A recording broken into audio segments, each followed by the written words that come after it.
These are examples for Lesson 3.1, Parallel Lines, Transversals, and Angles. In this video, you will learn to identify special pairs of angles created by lines cut by transversals.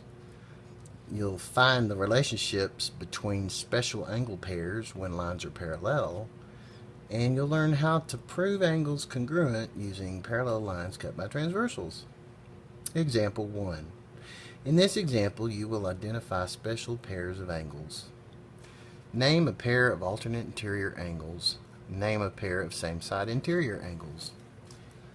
Okay, regardless of which type of pair of angles we're finding, alternate interior, alternate exterior, same-side interior, or corresponding, the key is the transversal.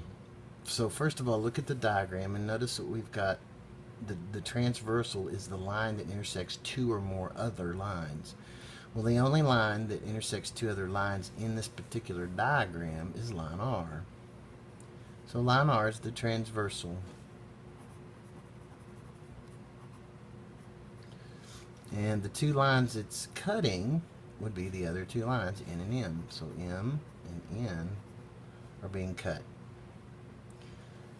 Now remember, these types of angle pairs do not require parallel lines, although we're going to do lots of work with parallel lines. They don't require them. We still have alternate interior, same-side interior, alternate exterior, and corresponding angles, even with lines that are not parallel. So, if we're naming a pair of alternate interior angles, the key lies in the name for that angle pair. Alternate, meaning going on either side of the transversal, alternating on either side, alternate. So that means one on one side, one on the other. Interior means inside or in between the two lines that are being intersected. So this whole region here is interior, and the region from here out and from here out are exterior. So putting these two together, it has to alternate, it has to be interior, so that gets rid of 1, 8, 4, and 5, and it has to alternate, so it's either going to be 2, angle 2, and angle 6, or you can choose to name angles 3 and 7. These are alternate interior angles, angle 2 and angle 6, and I'll write or angle 3 and angle 7. Either one of those is acceptable. Name a pair of same-side interior angles. Another word for same side, as we discussed, is consecutive. So either same-side interior angles or consecutive interior angles. Well, again, the transversal's the key.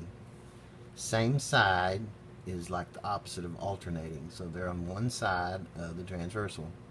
So they're either one of these angles or they're one of these angles. They don't go back and forth. Interior, of course, again, means in between the two lines here. So it has to be on either one side or the other. So we could name angles 2 and 3 are both interior and in between. So angle 2 and angle 3 are same side interior angles. Or you could have named 7 and 6.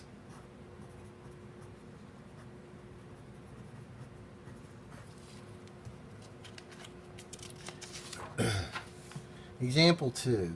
In this example, you will practice writing a two-column proof to prove a theorem. We've done this before, once or twice now. We're going to prove the theorem, one of the theorems that we went over in the notes. Use a two-column proof to prove the alternate interior angles theorem. And the alternate interior angles theorem states if a transversal intersects two parallel lines, then alternate interior angles are congruent. So when writing a proof, to write the given and proof statements, the given, remember, comes from the hypothesis, P, and the proof comes from the conclusion of the statement, Q. So P in the theorem, if a transversal intersects two parallel lines. Well, so identify the transversal over here, it's T. So T is transversal. That's part of our hypothesis, but it cuts the two parallel lines. Well, the two parallel lines we have here are L and M. So we need to state that L, line L, is parallel to line M as part of our given information. So if this is true, then they want us to prove the conclusion which stated alternate interior angles are congruent. So you need to know how to find the alternate interior angles. Well, we have two choices. We can either use angle 4 and angle 6, these are alternate interior, or we can use angles 3 and 5 for our proof statement and conclusion. I'm going to use 3 and 5. I want to prove that angle 3 is congruent to angle 5. So we are actually proving the theorem itself by doing this. Now we can't immediately say that these two angles are congruent because of the alternate interior angles theorem, because that's the theorem we're trying to prove. We have to do it in another way. We can use any theorem we've proved in the past though. So let's get started. This isn't a very long proof. Let's start with our given. T is a transversal, and line L is parallel to line M. That's given. So we've got our parallel symbols here, and it's obvious T is the transversal. Okay, statement 2. Well, this is where you have to put a little faith in, kind of dive in. Sometimes we have to backtrack. What do we already know about what we're looking for? So what you're trying to do is you're looking at your conclusion. 3 and 5, we're going to show 3 and 5 are congruent. So how do we get there? Well, what do we know? What could connect these two angles? Maybe one of these other angles. Well, I noticed that angle 3 and angle 2 are vertical angles. And according to the theorem we had a couple of lessons ago, vertical angles are congruent. So we can use that. We've already proved it. And if we can somehow connect these two, and then somehow connect angle 2 and angle 5, then maybe we can connect 3 and 5 and finish our proof. That's our plan. Alright, angle 3 and 2 are congruent. Angle 3 is congruent to angle 2. By what? The reason why we can say that is because vertical angles are congruent. And that statement, the vertical angles are congruent, is the theorem that's entitled the vertical angles congruence theorem. So you can either write out the theorem word for word, or you can just cite it by its title like that did. Alright, so now we know these are congruent. Now, what do we know about angle 2 and angle 5? 2 and 5 are congruent. How do I know that? Number 1, they're matching angles, or they're in the same positions. Upper right, upper right. We call those corresponding angles. They're both corresponding angles, and corresponding angles of parallel lines have to be congruent. So angle 2 is congruent to angle 5 by the corresponding angles postulate. And we didn't have to prove it because it can't be proved. It's a postulate. We can just use it. Okay, now that we've stated that, let's see if we can connect 3 to 5. Well, if 3 is congruent to 2 and 2 is congruent to 5, then isn't 3 congruent to 5? If angle 3 is congruent to angle 2 and angle 2 is congruent to angle 5, then angle 3 must be congruent to angle 5. Does you recognize that pattern? That is the transitive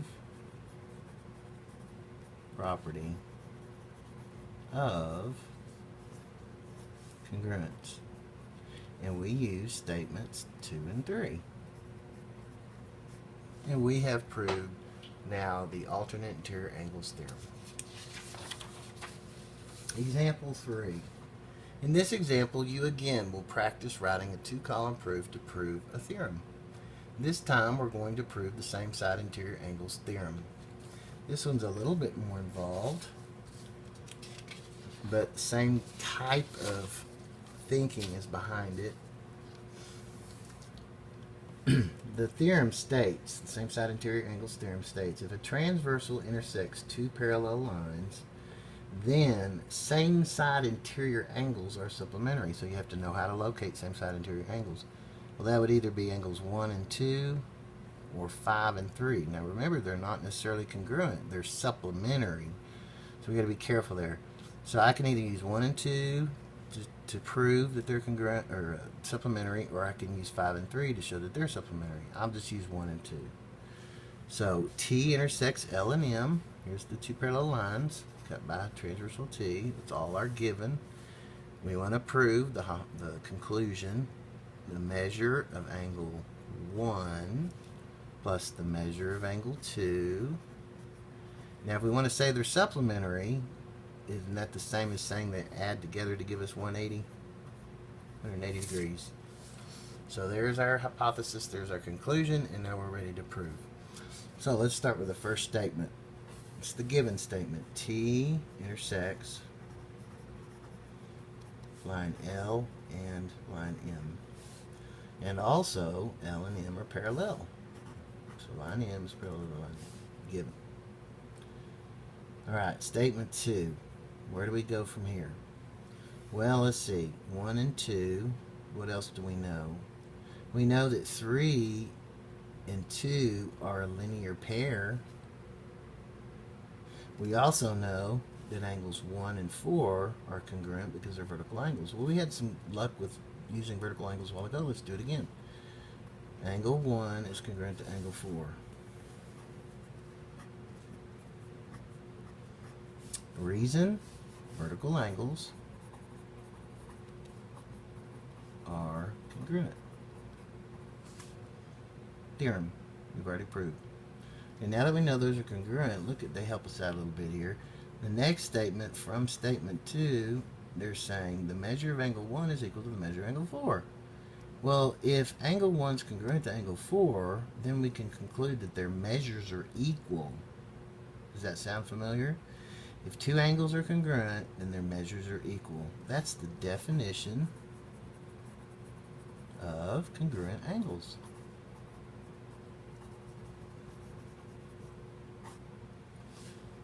Right? So why are they changing the form of it? You're going to see why they're doing that in a minute. Why are they changing from congruence to equality? Okay, well now we've got the measure of angle 1 equals the measure of angle 4. Now they help us out a little bit more. Remember what I said a while ago about 2 and 3 being a linear pair? Angle 3 and angle 2 are a, well, how do I know they're a linear pair? Well, because it's on our diagram. They create a line, and they're adjacent to each other. 2 and 3 are a linear pair. Sometimes, more than others, you have to really rely on the diagram and a proof. It's crucial to rely on. Well, how can we say that? Well, we looked at it and we wrote it down. Isn't that just from the definition of linear pair?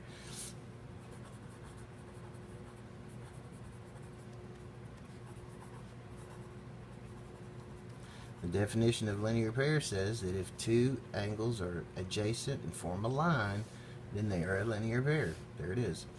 Alright, now from this statement, angle 3 and angle 2 are a linear pair, to now stating that they're supplementary to each other. You recognize where that comes from? If two angles are a linear pair, then they must be supplementary. That's the linear pair postulate that we've already discussed in a past lesson. Okay, now they help us out a little bit more here. Angle 4 is congruent to angle 3. 4, we've already shown 1 is congruent to 4, and we've already shown 2 and 3 are supplementary. Now we're going to connect angle 4 has to be congruent to angle 3. So put your arcs there. What kind of angles are those? There's the two lines cut by transversal, upper right, they're corresponding. So they match corresponding angles postulate. So by that postulate, these have to be congruent. Well, we already know 1's congruent to 4. Now we're saying 4 is congruent to 3.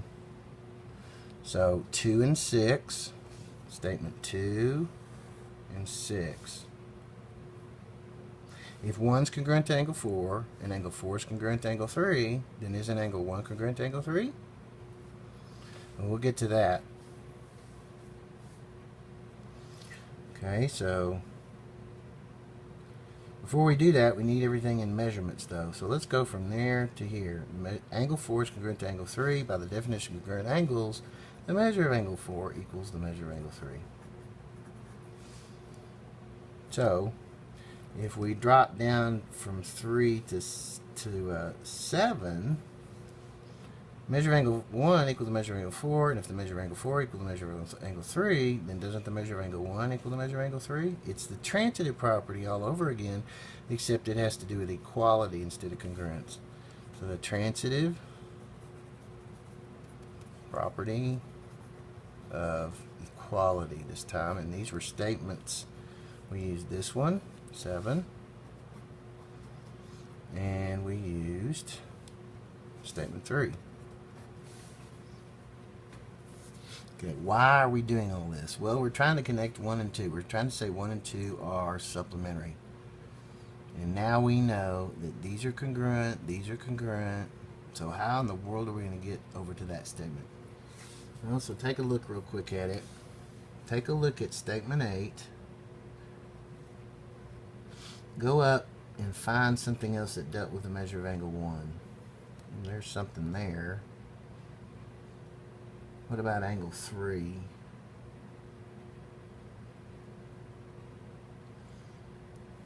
Okay, what about way up here in our proof?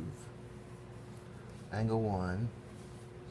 What if I used this and, excuse me, I used 5. This has angle 3 in it. What if I replaced angle 3, the measure of angle 3, with the measure of angle 1, since they're equal to each other? So if I replace this with this, because it equals angle 3, the measure of angle 3. So I'll replace it. Now I have, when I write this, the measure of angle, instead of 3, 1, plus the measure of angle 2 equals 180 degrees. Remember, when I use the word replace, when we use that word replace, that's substitution. Property of equality. And we used statement 5, this one right here, and statement 8. And we have proved the same side interior angles theorem. Okay, example 4. In example 4, you find angle measures when more than one set of parallel lines and more than one transversal are used in the diagram. So if you'll notice, we've got 2 sets of parallel lines here. So how do you deal with that? Well, let's read the problem. What are the measures of angles 3 and 4? Identify parallel lines and transversal involved in finding each angle measure. Okay, let's just start from the beginning. We want to find the measure of angle 3. When this happens, there's a little strategy you can use to kind of help you. Let's first of all locate the measure, or locate angle 3 right here. The next thing you want to do is eliminate, you want to focus in on which 2 parallel lines you're going to be using and what transversal. Okay, so forget about everything, all the parallel symbols for a moment, and just look at the 2 lines that create angle 3. Line P creates it, and so does line M. So we're definitely going to use those 2. Now, notice that the angle that we have a measure to is on this other line Q here. So we need that line also. The only line we don't need that doesn't have anything to do with 3 or the measure that we need is line L. So I'm going to cover that up, and this is the strategy. If you cover that line you don't need up, you can clearly see you got your 2 parallel lines cut by transversal M. So that's one of the things they wanted us to write. This is P, line P is parallel to line Q, and cut by the transversal. The transversal we're going to use is line M. Okay? Alright, so then they want us to identify or find the measure of that angle. Let's see, how are we going to do that? We've got 105 and we've got 3. What kind of angles are those? Here are the parallel lines. Those are alternate interior angles. They flip across the transversal and they're inside. So the measure of angle 3 is 105 degrees. And we're going to write by alternate interior angles theorem. They didn't ask for that, but I'm going to put that in there so you remember. Okay, so we found 3. Now, 4. 4 is right here, so identify where 4 is. Which two lines create the angle? Line L and line Q create the angle. So we need those two.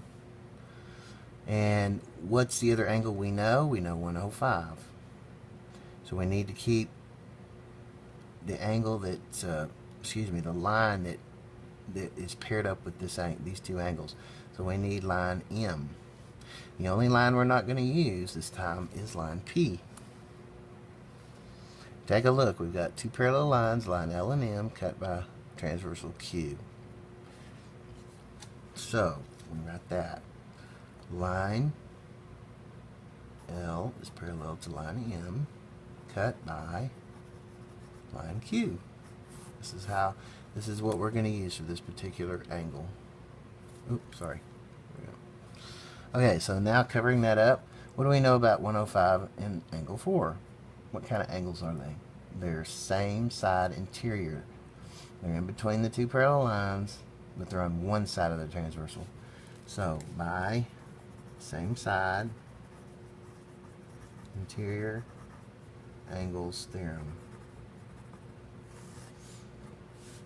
the measure of angle 4 plus this angle right here, these two angles added together, has to equal what?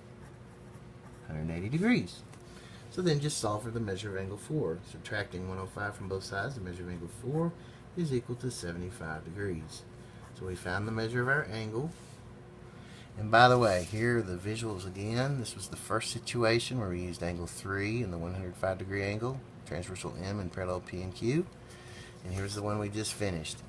Lines L and M parallel to each other, angles 4 and 105 degrees, same side interior, and transversal Q. Example 5.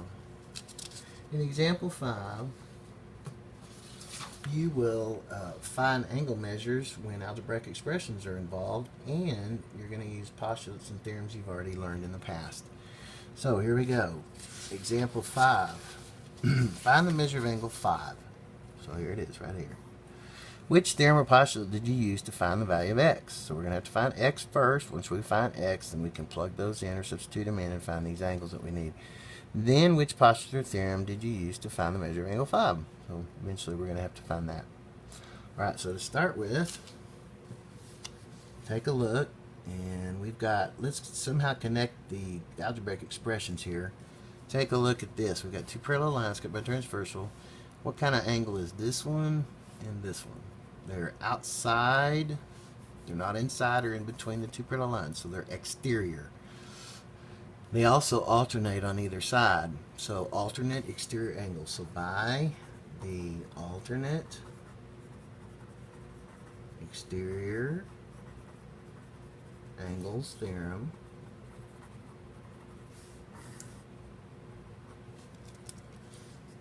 we can, what does it say? It says if you have parallel lines, then alternate exterior angles are congruent. So that means these measures are equal. So I'm going to set this one equal to that one.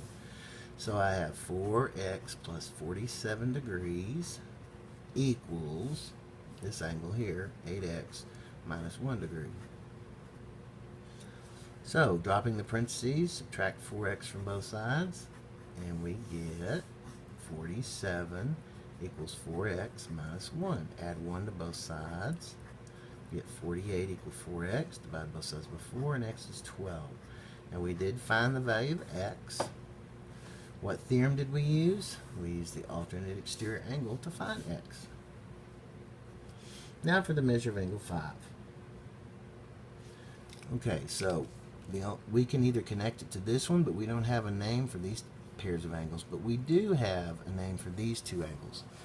We've got this one and this one, 5, the one we need, and this one. This is a linear pair. Two adjacent angles creating a line. So if I take these and add them together and set it equal to 180, I've begun my process. So the measure of angle 5 plus the 4x plus 47 degree angle equals 180 degrees. Where are we getting that? By the linear pair postulate. We use linear pair postulate. So right by the linear pair postulate. There's our postulate or theorem that we used. All right, now, how do we deal with this mess? We've got an x term here, and we've got the measure of angle 5 here. Well, we know what x is, so we can substitute that in now. So the measure of angle 5 plus 4 times 12 plus 47 equals 180. Alright, so work this out using the order of operations. Measure of angle 5 plus 48 plus 47 equals 180. And then the measure of angle 5 plus 48 plus 47 is what? 95 is 180. Subtract 95 from both sides. The measure of angle 5 equals 85. So the measure of angle 5 is 85 degrees, and we use the linear pair postulate. X was 12, and we use the alternate exterior angles theorem. In example 6.